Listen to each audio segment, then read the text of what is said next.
Morning, another day, another real world test. Today we're doing a bit of a different real world test, as today we're doing it on a TV. This monstrous TV. Now this is the Samsung QN90D, their 2024 Neo QLED TV. Today we'll use the TV throughout the day in a few different scenarios you could potentially use this TV for. We'll talk about the picture quality, the audio quality, some of the features that I like and don't like as we go. But first things first.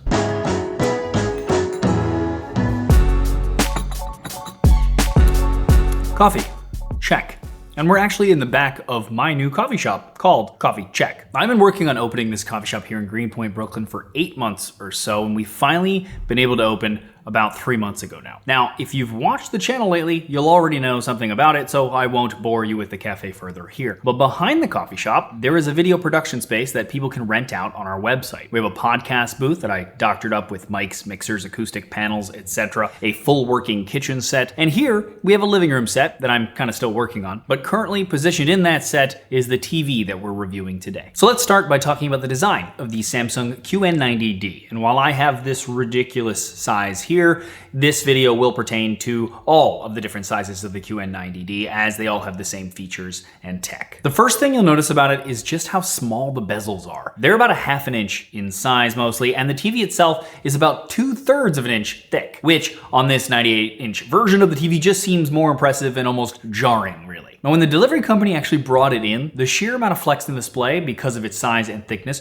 was a little terrifying, not gonna lie. But now that it's set up, it's pretty solid. Now, partially that thickness comes down a lot to a technology that they're using here, which they call quantum mini LEDs, or QLED. Basically, they take the traditional package of the LED with a lens and all of that, and they manage to shrink it down to about 1/40th of the size, which means that they can have a lot more mini LEDs, which we'll talk about the benefits of that in a sec, but also they can make these TVs a lot thinner. Speaking of thin, we have a thin but solid metal stand in order to hold up the screen, and it's the same on all of the models, and it works well even on this largest model, so it's a good stand for all of them, really. The last design feature that I want to point out is the batteryless remote. This is the newer solar cell remote that Samsung has replaced most of their TVs with at this point, and as the name suggests, it is a solar panel on the back of it, so you can actually flip it over and it'll charge itself from sunlight or even the light in the room. And if you ever need, there's a USB-C port to charge it as well. But having used these for a while, I've never had to charge one of these remotes. Now, besides that, for software, we are running what's called Tizen OS. Now, Samsung generally releases a new version of Tizen each year, and then the TVs running that version are locked to that version and will get updates,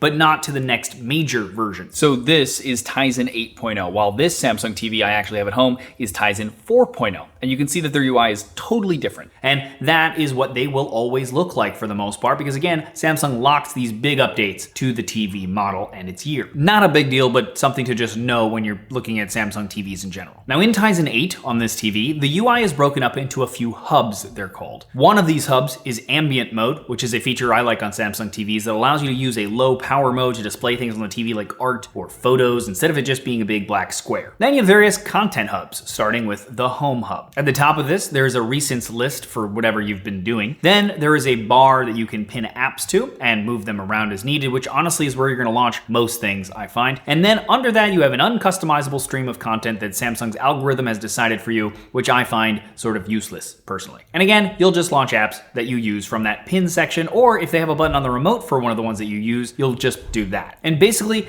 this is the same format for the other two sections. We have a Daily Plus hub, which is kind of your IoT and fitness hub, again, with pinnable apps at the top and a stream of stuff that you won't use below that. And then the Game Hub with similar pinnable gaming apps and a stream of content beneath that. It's at least simple. And actually, while we're looking at the gaming one, let's dive more into that.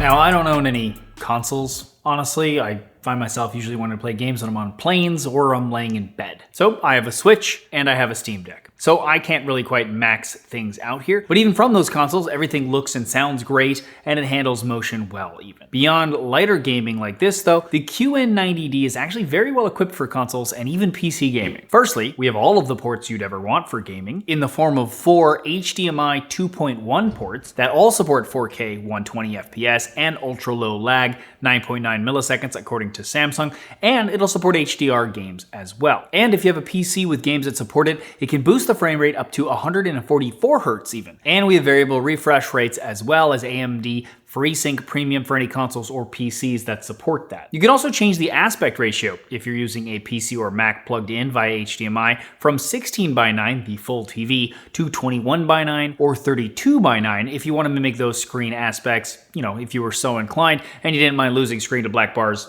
as the trade-off. Now, besides various options for gaming when plugged in, we have a ton of gaming options built into the TV in the Gaming Hub section as well. There's Xbox Cloud Gaming, Luna, and NVIDIA GeForce Now, along with a bunch of others. All of which you can just connect a controller via Bluetooth, log in, and start gaming that way, which is convenient if, like me, you don't have an Xbox or a PlayStation, but you maybe want to play some of those games regardless, just at lower quality, of course, because, well, streaming. And as mentioned, as far as I've tested, everything looks and sounds great. But there is one more thing I want to try on here while we deep dive into that.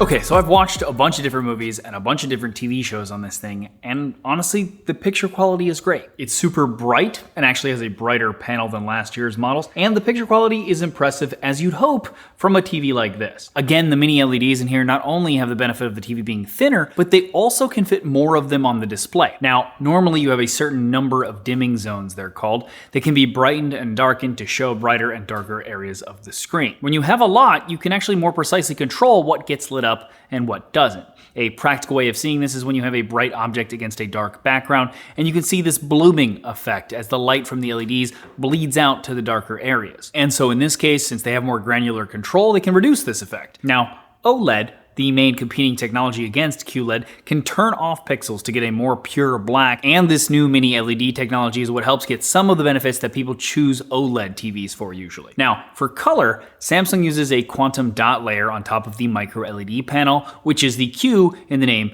QLED. Without getting too technical, it allows them to produce more colors than usual, Samsung claiming over 1 billion colors. Now, for certifications for that though, we have HDR10+, which is a newer license-free format basically, and you can find a decent amount of content in that format on Amazon Prime, YouTube, Google Play, others like that. But there is a notable lack of Dolby Vision, so you won't get that full experience. It'll still look good and HDR-like, but just not the full spec that Dolby Vision provides. We also have AI upscaling working with their new NQ4 AI Gen 2 processor that works pretty well, actually. And as I've said before in other videos, the new AI upscalers are actually a lot better than the upscaling of old and a particularly useful use case for AI, frankly. We also have another pretty solid use of AI here in their Object Tracking Sound Plus, or OTS Plus, that can understand what is on the display and using the speakers behind the display, adjust the sound to come from the part of the screen where the object or person is. And I find it does a pretty good job and it creates a neat effect. There's also a voice amplifier feature that identifies voices and increases the midtones basically so that you can hear them better over other sounds in the scene. Now personally, I like having this on as it helps me not need captions,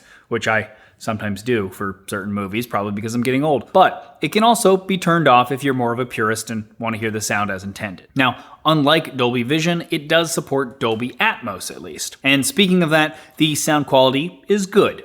I think most people will be happy with it right out of the box. I also turned on the AI sound features and I feel like that actually did help a bit with it sounding a little more full, but it could be more full maybe. And maybe it's because the TV is so thin, so it's hard to get bass out of the speakers inside the TV. For example, in movies where there's say a ton of action, my friends and I kind of noticed that it could be a bit more punchy than it was. Again, most people will probably be fine with it, but if you want better sound, I'd maybe just go for a sound bar as well. And truthfully, this is a great TV, and it's not bad for the price, at least at most of the sizes. Once you get to this ridiculous 98 inches, things jump drastically. But the others, especially right now at the time of making this video, since there seems to be a sale on, aren't that bad at all. With the 65, 75, and 85 inches being the best deals right now. I'll keep the links in description updated, by the way, to the best price that I can, in case these change, by the way. And then the 98 inches just jumps into the 5 figures, making it only an option if you just have money to burn or making a cinema in your house, maybe. Or if you just want to use it as a Mandalorian-like backdrop. Either way, there you go. I will leave the best deal that I can find on the TV below, and you guys let me know in the comments what you think of this video, the TV, etc. One of the few real-world tests I've done on a TV, so always appreciate your feedback, and always appreciate just hearing from you guys. Subscribe, though, and ding the bell so you're notified when I do new videos, and we go back to doing other real-world tests where we go out and explore while we test out the technology. But right now, I am going to sink into this couch and catch up on some more shows that I've been neglecting. Good night.